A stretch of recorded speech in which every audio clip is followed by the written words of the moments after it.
क्या आपने कभी सोचा है कि मरने के बाद क्या होता है? क्या आपके पास सच में एक आत्मा है जो आपके शरीर से अलग है, या फिर आप खुद एक आत्मा है जो इस शरीर के ड्राइवर की तरह है? आई एम श्योर कि इस तरह के सवाल आपके मन में जरूर उठते होंगे। इस बुक के ऑथर के मन में भी इसी तरह के सवाल उठते थे।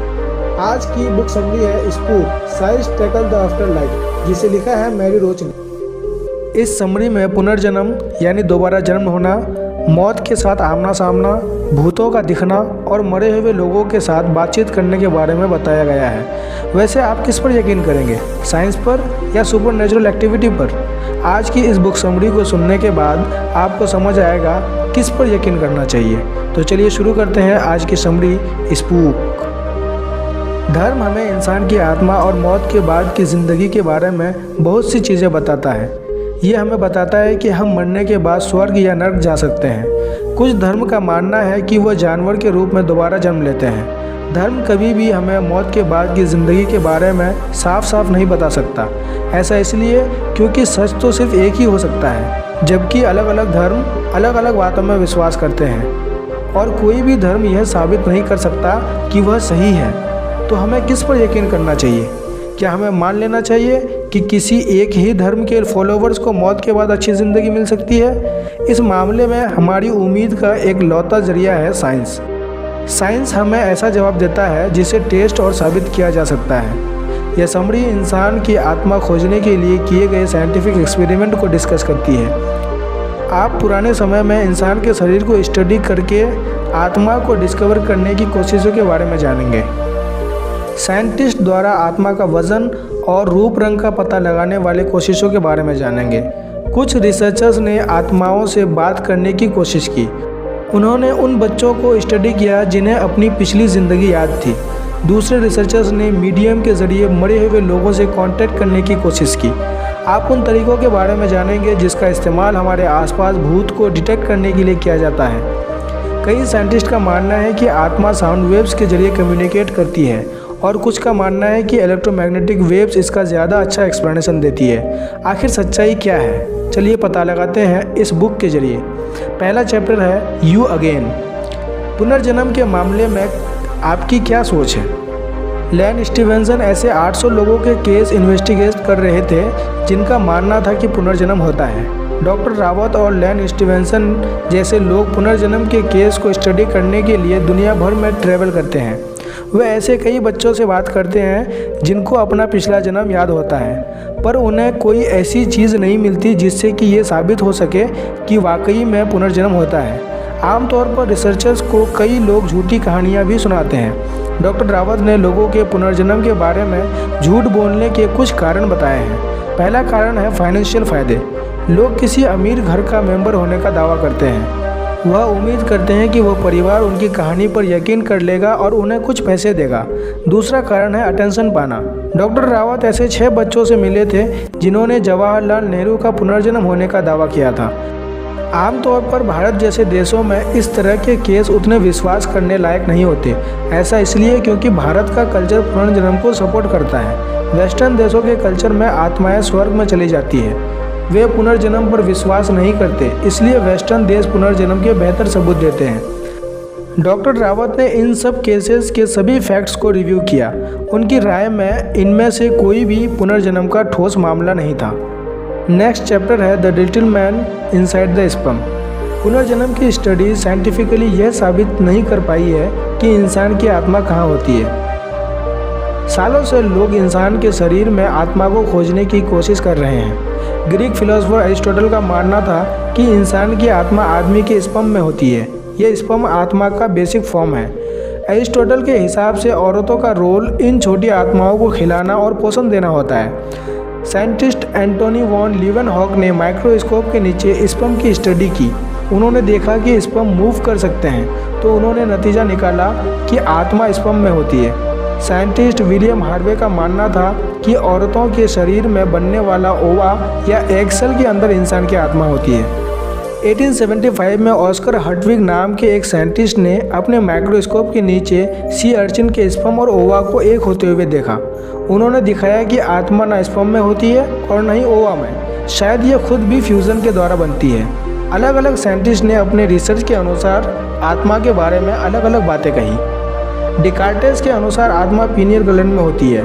ला पायरोनी मानते थे कि आत्मा कॉर्पस कैलोसम में होती है। डुकन मैकडोगल ने आत्मा का वजन पता लगाने की कोशिश की। उनके अनुसार आत्मा का वजन 21 ग्राम है। 1900 की शुरुआत में आर्थर गॉडस्पीड नाम के साइंटिस्ट ने आत्मा को देखने के लिए एक्सरे का इस्तेमाल करके मरते हुए लोगों के ब्रेन को एग्जामिन किया, लेकिन वो भी आत्मा को ढूंढ नहीं पाए। नेक्स्ट चैप्टर है the large claim of the medium. Medium वह होता है जो मरे हुए लोगों से कम्युनिकेट यानी बातचीत करता है। वह कहते हैं कि मरे हुए लोगों की आत्मा अर्थ पर रहती है और वह आत्माएं हमें मैसेज भेजने की कोशिश करती है।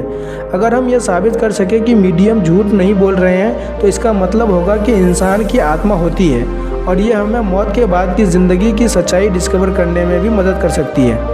गैरी स्वार्ज एरिजोना यूनिवर्सिटी में साइकोलॉजी के प्रोफेसर हैं। उनका मानना है कि कुछ मीडियम सच में मरे हुए लोगों से कम्युनिकेट कर सकते हैं। डू बॉयज़ एक मीडियम है। गैरी स्वार्ज ने डू बॉयज़ के साथ कुछ एक्सपेरिमेंट किए। उन्होंने डू बॉयज़ को कुछ लोगों को रीडिंग देने के लिए कहा। रीडिंग आपके मरे हुए रिश्तेदार का मैसेज होता है। डू बॉयज़ कई हद तक सटीक रीडिंग देने में कामयाब रहे, लेकिन इन एक्सपेरिमेंट को साइंटिफिक कम्युनिटी ने बहुत क्रिटिसाइज़ किया। इस बुक की ऑथर मैरी रोच ने भी मीडियम की तरफ वर्क किया। पहले उन्हें लगता था कि सभी मीडियम झूठे होते हैं, लेकिन अब उनका नज़रिया अलग है। नेक्स्ट चैप्टर है telecommunicating with the dead. 1959 में फ्रेडरिक जर्गनसन ने अपनी खिड़की पर एक वॉइस रिकॉर्डर लगाया। वह चिड़ियों के गाने की आवाज़ रिकॉर्ड करना चाहते थे, लेकिन जर्गनसन के रिकॉर्ड में चिड़ियों के गाने के साथ साथ एक आदमी की आवाज़ भी थी, जो कि उनका और उनके कुत्ते का नाम भी बोल रहा था। यह आवाज़ सिर्फ रिकॉर्ड के जरिए सुनी जा सकती थी।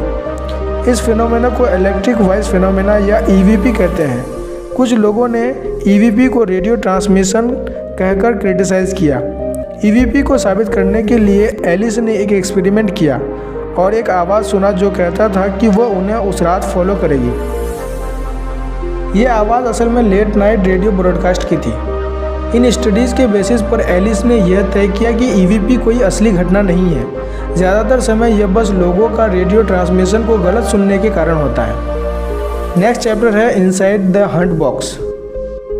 जियोमैग्नेटिज्म अर्थ के मैग्नेटिक फील्ड की स्टडी है। माइकल पर्सिंगर ने ऑब्जर्व किया कि जियोमैग्नेटिक एक्टिविटी स्ट्रांग होने के साथ भूत के बारे में रिपोर्ट भी बढ़ जाती है। कुछ रिसर्चर्स ने पता लगाया कि स्ट्रॉन्ग सोलर विंड के समय भूत दिखना बढ़ जाता है। सोलर विंड तब होता है जब सूरज स्पेस में मैग्नेटिक पार्टिकल छोड़ता है। इलेक्ट्रिकल मशीनें भी इलेक्ट्रोमैग्नेटिक फील्ड या ईएमएफ बनाती है। पर्सिंगर ईएमएफ का पैरानॉर्मल एक्टिविटी पर इफेक्ट को स्टडी कर रहे थे। 1966 में एक कपल ने उनके घर में होने वाली पैरानॉर्मल एक्टिविटीज़ के लिए पर्सिंगर से कांटेक्ट किया। उन्होंने कहा कि एक आत्मा उनसे बहुत धीरे से कुछ बोल रही है। उस कपल को ऐसा लगा जैसे रात को कोई उनके पैरों को छू रहा है। उस आदमी ने कहा कि उन्होंने अपने बेड के आसपास एक औरत के भूत को उड़ते हुए देखा था। पर्सिंगर उस कपल के घर में गए और ईएमएफ ढूंढने लगे तो पता चला कि उनके घर की वायरिंग को अच्छे से सील नहीं किया गया था, जहां से ईएमएफ जनरेट हो रहा था, और इसी ईएमएफ की वजह से कपल को स्पिरिचुअल प्रेजेंस का एहसास हो रहा था। नेक्स्ट चैप्टर है लिसनिंग टू कास्पर। विक टेंडी नाम के इंजीनियर का मानना है कि इंफ्रासाउंड हमें भूत दिखा सकता है और हमें डरने का एहसास करा सकता है। इंफ्रासाउंड ऐसे साउंड वेव्स होते हैं जिनकी फ्रीक्वेंसी हमारे सुनने के लिए बहुत कम है। कुछ मशीनें इन्हें बना सकती हैं। एक दिन टेंडी को उनके लैब में अजीब महसूस हुआ। उन्होंने अपनी आँखों के कोने से चीज़ों को हिलते हुए देखा। जब वह कॉफ़ी लेने बाहर गए तो शांत महसूस करने लगे, लेकिन जैसे ही वो लैब में लौटे उन्हें फिर से डर लगने लगा। फिर टेंडी ने लैब के कुछ चीज़ों को हिलते हुए देखा। उन्हें एहसास हुआ कि यह वाइब्रेशंस इंफ्रासाउंड के कारण हो सकता है। उन्हें पता चला कि सच में 19 हर्ट्ज की फ्रीक्वेंसी उनके लैब में ट्रांसमिट हो रही थी, जो उनके बेसमेंट में रखे एक बड़े पंखे से आ रही थी। एक्सपेरिमेंट से पता चला कि इंफ्रासाउंड हमारे आँखों पर असर डाल सकती है। जब 19 हर्ट्ज की आवाज़ आती है तब हमारी आईबॉल हिलने लगती है। जब हमारी आईबॉल वाइब्रेट करती है तब हमारी आँखों के कोने के विज़न में आने वाली चीज़ें हिलती हुई दिखती है। इससे हमें ऐसा महसूस होता है जैसे हम भूत देख रहे हैं। आपने कई ऐसे पुराने किले और बिल्डिंग्स के बारे में सुना होगा जिन्हें हॉन्टेड यानी भूतिया माना जाता है। पुरानी बिल्डिंग्स में मोटी दीवारें होती है। ऐसी दीवारें इंफ्रासाउंड ज़्यादा अच्छे से ट्रांसमिट कर पाती है, जिससे हमें वहाँ पर भूत होने का एहसास होता है। नेक्स्ट चैप्टर है 6 feet over, near death experience या NDE। नियर डेथ एक्सपीरियंस या NDE इंसान के आत्मा होने के सबसे अच्छे सबूत हैं। यह ऐसे केस होते हैं जिसमें जो लोग लगभग मरने वाले थे वो कुछ अजीब चीज़ें महसूस करते हैं। उन्हें महसूस होता है जैसे उनकी आत्मा ने शरीर छोड़ दिया है। कुछ लोगों ने उन पर ऑपरेशन होते हुए ऊपर उठकर सीलिंग से अपने शरीर को देखा है। कुछ लोगों ने बहुत तेज़ रोशनी देखी और महसूस किया जैसे वह स्वर्ग में पहुंच गए हैं। और कुछ लोगों ने अपने मरे हुए दोस्तों और फैमिली मेम्बर्स को देखा है। मीडिया एक मैक्सिकन वर्कर थी। उनकी सर्जरी के बाद मीडिया ने ICU में नर्स से बात की। उन्होंने बताया कि उन्हें NDE हुआ था और उन्होंने अपना ऑपरेशन होते हुए देखा। उन्होंने यह भी बताया कि वह कुछ समय के लिए बिल्डिंग से बाहर भी उड़ गई थी। उन्होंने बताया कि उसने तीसरे फ्लोर की सीढ़ी पर एक टेनिस का जूता देखा था। जब हॉस्पिटल स्टाफ ने उस जूते को खोजा तो वह बिल्कुल वहीं पर मिला जहां मीडिया ने बताया था। अगर मीडिया की कहानी सच्ची है तो यह इंसान की आत्मा होने का एक सीरियस सबूत दे सकती है। प्रोफेसर ब्रूस ग्रेसन ने NDE पर कई एक्सपेरिमेंट किया। उनकी स्टडीज से पता चला कि NDE केवल उन दवाइयों का असर था जो पेशेंट को दिया गया था।